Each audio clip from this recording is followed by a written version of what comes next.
இருக்கக்கூடிய நிர்மல்குமார் சொல்கிறார், உதயநிதி அவர்கள் இதை பேசுவதற்கு எந்த தகுதியும் இல்லை என்று சொல்கிறார். நீட்டை பற்றி பேசுவதற்கு எந்த தகுதியும் இல்லை என்கிறார். ஆனால் இன்றைய முதலமைச்சர், என்னுடைய சொந்த சகோதரி இறந்தபோது எவ்வளவு கவலைப்பட்டனோ அவ்வளவு கவலைப்பட்ட அனிதா இறந்தபோது என்று சொன்னார். ஆனால் இந்த வருடம் அவர் முதலமைச்சர் ஆனதற்கு பிறகு திராவிட முன்னேற்ற கழகம் ஆட்சியில் இருந்தாலும் ஆட்சியில் இல்லாவிட்டாலும் தொடர்ந்து நீட்டை எதிர்த்திருக்கிறது. 2013 உச்சநீதிமன்றத்தை நாடி அதற்கான தடையை பெற்றிருக்கிறது. ஆட்சியில் இல்லாத போது போராட்டத்தில் ஈடுபட்டிருக்கிறது. 2021 வந்ததற்கு பின்னால் நீட்டுக்கு எதிராக சட்டமன்றத்தில் அதற்கான சட்டங்களை இயற்றி இருக்கிறது. அது உச்சநீதிமன்றத்திலே நிலுவையில் இருந்திருக்கிறது. ஜனாதிபதிக்கு அது சென்றிருக்கிறது. ஆளுநருக்கு எதிராக சட்ட போராட்டங்களும் அரசியல் கள போராட்டங்களும் நடந்திருக்கிறது. கையெழுத்து இயக்கங்கள் நடைபெற்றிருக்கிறது. எல்லாவற்றுக்கும் மேலாக ஏகே ராஜன் கமிட்டியை அமைத்து இந்தியாவிலேயே ஒரு ஆளுகின்ற மாநில அரசு ஒரு கமிட்டியை அமைத்து இந்த அநீதிகளுக்கு எதிராக போராடியது என்று சொன்னால், ஏன்னா முதல்ல நீட்டை கொண்டு வரும்போது என்ன என்று சொன்னார்கள் அப்படின்னா, ஏழை மாணவர்கள் படிப்பதற்காகத்தான் நீட்டு வந்தா ஏழை பசங்க படிக்க முடியும், நீட்டு வந்தா சிபிஎஸ்இ படிக்கிற பசங்க இல்லாம ஸ்டேட் போர்ட்ல படிக்கிற பசங்களும் படிக்க முடியும், தமிழ் மீடியம் படிக்கிற பசங்களும் இங்கிலீஷ் மீடியம் படிக்கிற பசங்க மட்டுமே இல்லாம தமிழ் மீடியம் படிக்கிற பசங்களும் நீட் வந்தா மருத்துவர் கனவு படிக்க முடியும் என்றாங்க. இந்த பொய்யத்தான் இந்தியா முழுக்க ஊட்டிட்டு இருந்தான். எல்லா மாநிலமும் அதை நம்பிக்கிட்டே இருந்தான்.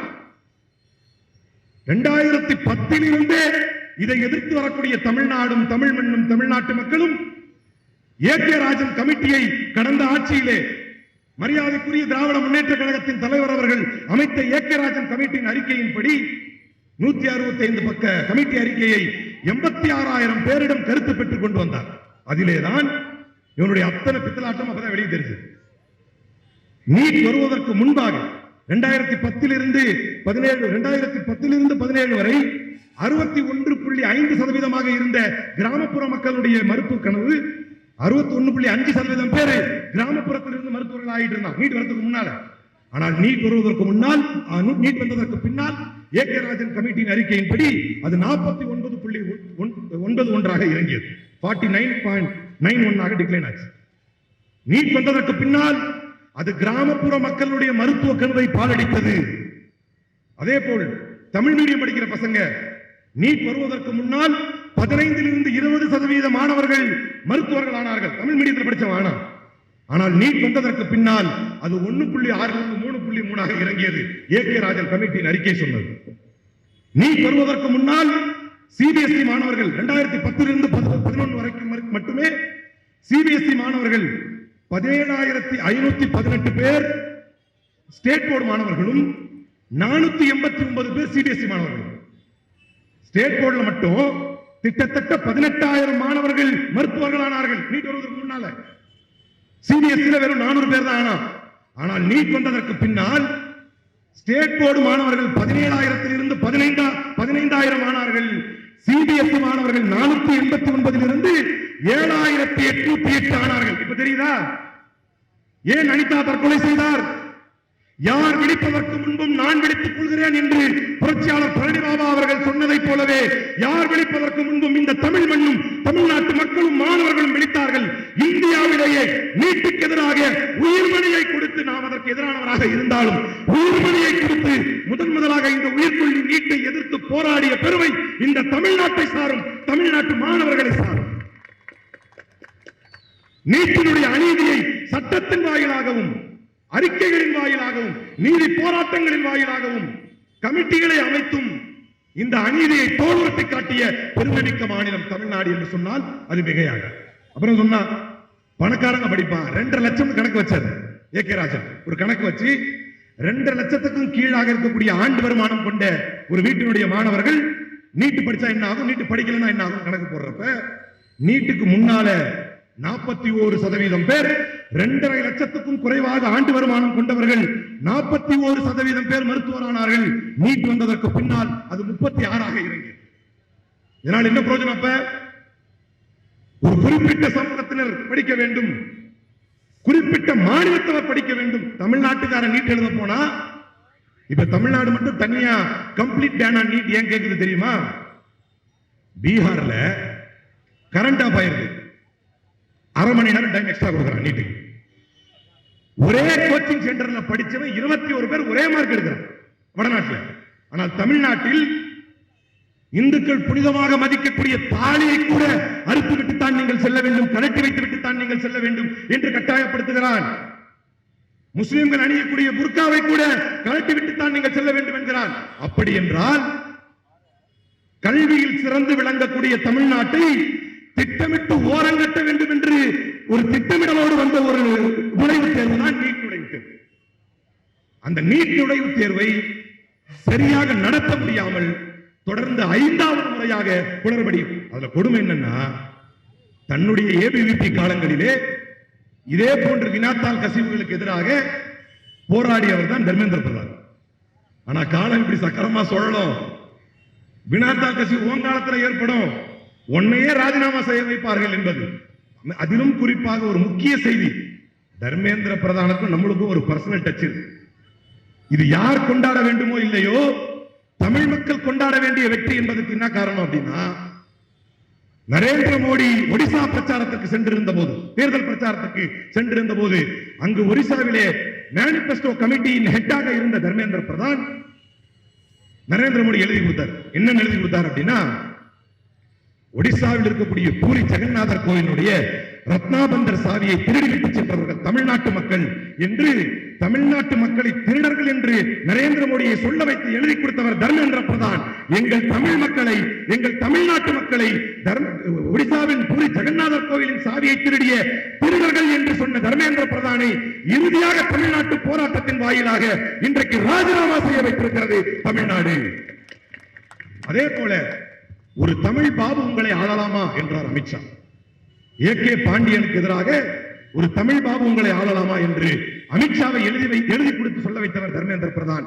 எல்லாவற்றுக்கும் மேலாக இதே தமிழ்நாட்டுக்கு வந்திருக்கும் பொழுது ஆணவத்தோடும் மகம்பாவத்தோடும் செருக்கோடும் நேஷனல் எஜுகேஷன் பாலிசியை நீங்க ஏற்றுக்கிட்டா தான் உங்களுக்கு 2000 கோடி கல்வி நிதியை தர முடியும் என்று இந்த தமிழ் மக்களை மிரட்டி பார்த்தாயே தர்மேந்திர பிரதான், இன்றைக்கு அந்த இடத்திலேயே நீ இல்லை என்பதை இந்த தமிழ்நாடும் தமிழ் மக்களும் கொண்டாடி கொண்டிருக்கிறார்கள்.